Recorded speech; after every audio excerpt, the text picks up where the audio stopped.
Hi friends, எல்லாருக்கும் வணக்கம். சின்ன மருமகள் சீரியல்ல அடுத்த வாரம் என்ன நடக்க போகுது அப்படின்னாங்க இந்த வீடியோவில் பார்க்க போகிறோம். சேதுவையும் தமிழ்ச்செல்வியும் காப்பாற்றி வீட்டுக்கு கூட்டிகிட்டு வந்துடுறாங்க. அதுக்கு இடையில கோயிலுக்கு போயிட்டு அந்த வேலை வந்து சாத்திட்டு வந்துடுறாங்க. ரொம்ப சந்தோஷமா இருக்குது ராஜாங்கத்துக்கு. வீட்டில் எல்லாத்துக்குமே நிம்மதியாக இருக்குது. அப்பாடா, தமிழ்ச்செல்விக்கு எதுவும் ஆகலை, சேதுவும் தமிழும் நல்லபடியாக வந்துட்டாங்க அப்படின்னு சொல்லிட்டு எல்லாருமே சந்தோஷப்படுறாங்க. சரி, இப்படியே வெயிட் பண்ணிட்டு இருந்தா எப்படியே அடுத்து வந்துட்டு எல்லாம் வளகாப்புக்கு ரெடி ஆகுங்க அப்படின்னு சொல்றாங்க. அப்போ தமிழ்ச்செல்வி சேது கிட்ட கேட்குறாங்க, இதே மாதிரி எப்பவும் பார்த்துக்குவீங்களா அப்படின்னு சொல்லிட்டு. எத்தனை தடவை தான் கேட்பேன், நீ நான் எப்பவுமே இப்படியே பார்த்துக்குவேன் அப்படின்னு சொல்றாங்க. அப்புறமா தலைவரும் அவங்க ஒய்ஃபும் வராங்க. இப்போ ராஜாங்கம் வந்துட்டு தலைவர் வந்துட்டாரு அப்படின்னு சொல்லிட்டு கூப்பிடுறாங்க. வாங்க வாங்க, நல்லா இருக்கீங்களான்னு சொல்லி உள்ள கூப்பிட்டு பேசிட்டு இருக்காங்க. அதுக்கப்புறமா அவங்க ரெண்டு பேத்தையும் வர சொல்லுங்கன்னு சொல்லிட்டு தமிழ்ச்செல்வி சேதுவி வர சொல்றாங்க. வந்ததுக்கு அப்புறமா வளகாப்பு ஸ்டார்ட் பண்ணலாம் அப்படின்னு சொல்லிட்டு உட்கார வச்சிருக்காங்க. இந்த டைம்ல சாவித்திரியை வந்து உன் பொண்ணை போய் கூட்டிட்டு வா அப்படின்னு சொல்லிட்டு அந்த பாட்டி சொல்றாங்க. அவங்களும் போயிட்டு தாமரை வந்து தாமரை வாடி அப்படின்னு சொல்றாங்க. நான் வரலாமா அப்படின்னு சொல்லிட்டு தாமரை சொல்றாங்க. இல்ல இல்ல தலைவர் அவங்க ஒய்ஃபெல்லாம் வந்திருக்காங்க, நீ அவங்க முன்னாடி வந்து நில்லு அப்படின்னு சொல்றாங்க.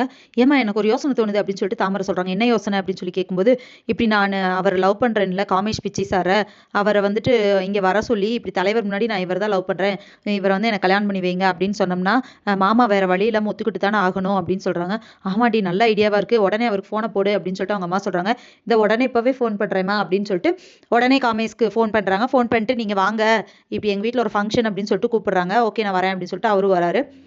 இதுக்கு இப்போ வந்துட்டு எல்லாமே வளகாப்பு தமிழுக்கு வளையலெல்லாம் போட்டு நல்லபடியாக நடக்குது. அது மட்டும் இல்லாமல் தமிழ்ச்செல்வி ஆசைப்பட்டபடி அந்த 10 ஜோடிக்கு பண்ணணும்னு சொன்னாங்க இல்லையா, அவங்களுக்கும் அதே மாதிரி தங்கத்தில் வளையல் போட்டு சீரெல்லாம் கொடுத்து நல்லபடியாக பண்ணுறாங்க. எல்லாத்துக்குமே ரொம்ப சந்தோஷம்.